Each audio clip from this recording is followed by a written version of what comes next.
having a different approach to weather management in general seems to be a logistical challenge that we're going to need to address as any type of large activity, whether it's graduations or whether it's convocation or whether it's any type of field day or large event.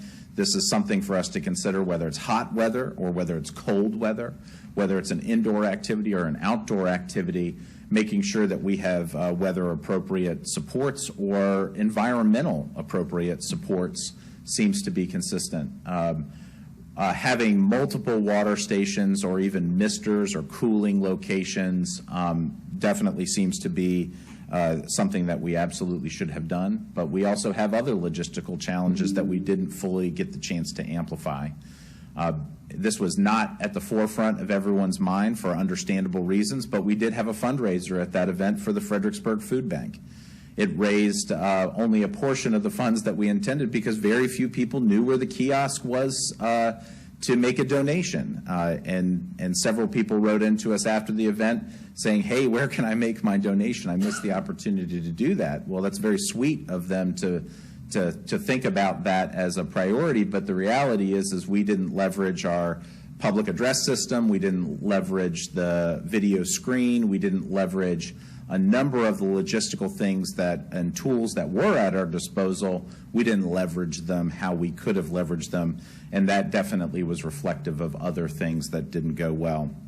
The last one is probably the most significant and hardest one to swallow, and maybe even the hardest one to correct. And it has to do with the culture of Stafford County Public Schools. And though our event definitely aimed to chip away at some of the barriers that prevent our organization from being its best, meaning that we tried to create an atmosphere where we were unified as an organization, there are still challenges in Stafford County Public Schools in terms of how we communicate with one another, how we support one another, and creating a culture where people feel supported to speak up when they are not well, when they have a disagreement about something, or when they want to challenge a decision that's being made. This is something that I think we all need to focus on moving forward as an organization, and in particular, me and my leadership team, as we try to move forward beyond this event and try to create a school system that is unified in support of this board's vision and mission. We have a lot of issues that we need to look at, that's for sure, and though there are a lot of things that we're proud about in our school system, there are certainly things that we need to address, which kind of brings us to some of our next steps. And we detail this in this report in a little bit more detail.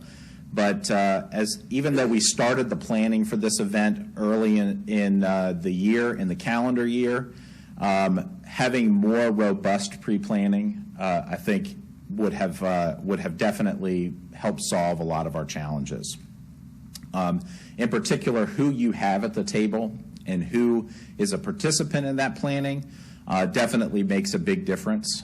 We did include emergency services, but that was a very last-minute inclusion and not one that was a part of the earliest stages of planning.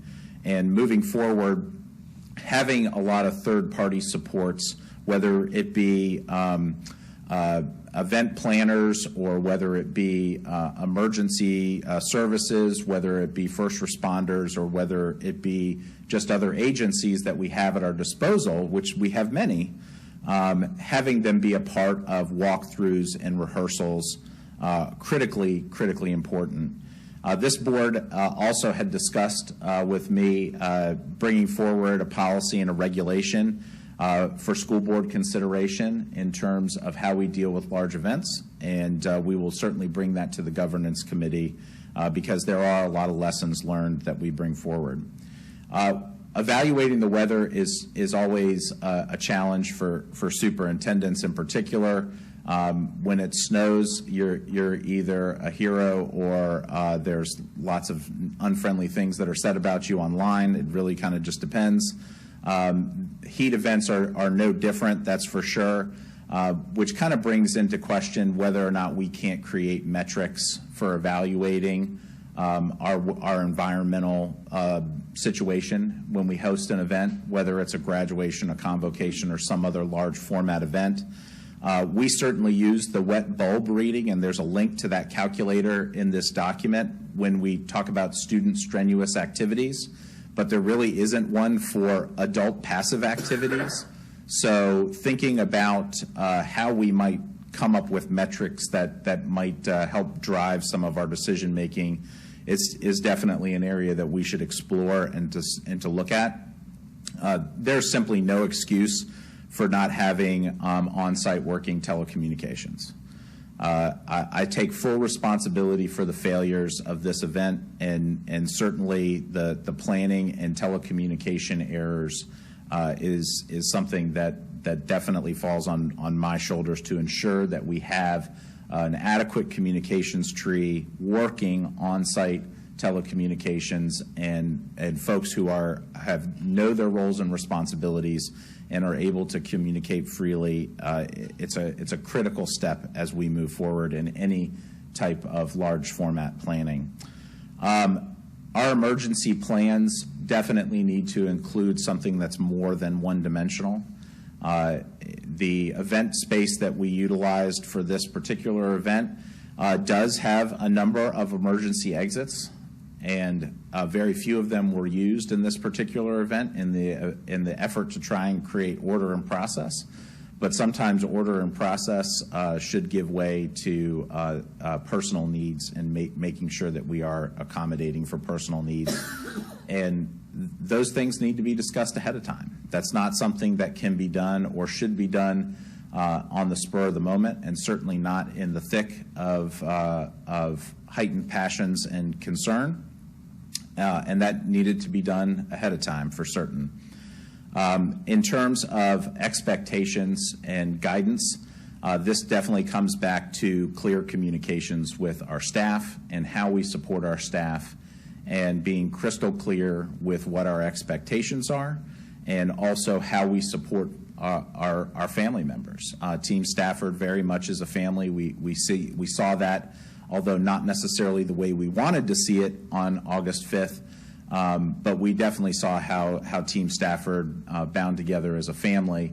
And when you see family members who are struggling or in distress, that is something you never want to see your friends and colleagues in that state, and it's traumatic. And to that end, we need to be clear about what we are allowing, what we're not allowing, why, and how we got to the decisions that we got to, and be better stewards of that information for our folks. And to that end, I think that this is an important small but first step in terms of how we work together and how we grow together and how we learn together is full acknowledgement that this did not go well. And hearing people in terms of how they struggled with this event and how they struggle with this ongoing and addressing some of the trauma that may be associated with this event is critically important.